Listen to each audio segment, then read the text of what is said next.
একজন হিন্দু লোক প্রত্যেকদিন সকালে একটি বাসে করে অফিসে যেত। বন্ধুরা, এই ছবিটাকে ভালোবাসলে অবশ্যই সাবস্ক্রাইব করো, না ভালোবাসলে দরকার নাই।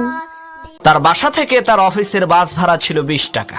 একদিন সেই হিন্দু লোকটি চিন্তা করলো, আমি যেই বাসে করে প্রতিদিন অফিসে যাই সেই বাসের কন্ডাক্টর তো মুসলমান, তাকে একটু পরীক্ষা করে দেখব যে মুসলমান লোকদের স্বভাব চরিত্র কেমন, তাদের মধ্যে সততা আছে কিনা। এই চিন্তা করে সেই হিন্দু লোকটি ইচ্ছে করে সেই বাসের কন্ডাক্টরকে বাস ভাড়া 10 টাকা বাড়িয়ে দিল। এখন বাসের কন্ডাক্টর কিন্তু বুঝতে পেরেছে যে ওই হিন্দু লোকটি ভুল করে 10 টাকা বেশি দিয়েছে। সে তখন খুশি হয়ে মনে মনে চিন্তা করছে, যাক, আজকে এই 10 টাকা দিয়ে মজা করে একটা রুটি আর কলা খাবো, না হয় আরাম করে বসে 1 কাপ দুধ চা আর 2টা বিস্কুট খাবো। আবার চিন্তা করছে, আরে মাত্র 10 টাকাই তো, দিয়েই দেই। তখন সেই কন্ডাক্টর সেই হিন্দু লোকটিকে তার 10 টাকা ফিরিয়ে দিয়ে বলল, ভাই, আপনি ভুল করে 10 টাকা বেশি দিয়েছিলেন। তখন সেই হিন্দু লোকটি বলল, ভাই, আমি ভুল করে 10 টাকা বেশি দেইনি।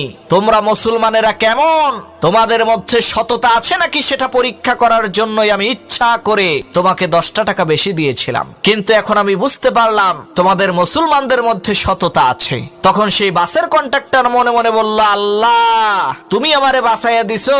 আমি যদি আজকে লোভ করে মাত্র এই 10 টাকা খেয়ে ফেলতাম, তাহলে এই হিন্দু লোকটি সমস্ত মুসলিম জাতিকে চোর বাটপার সিটার মনে করত।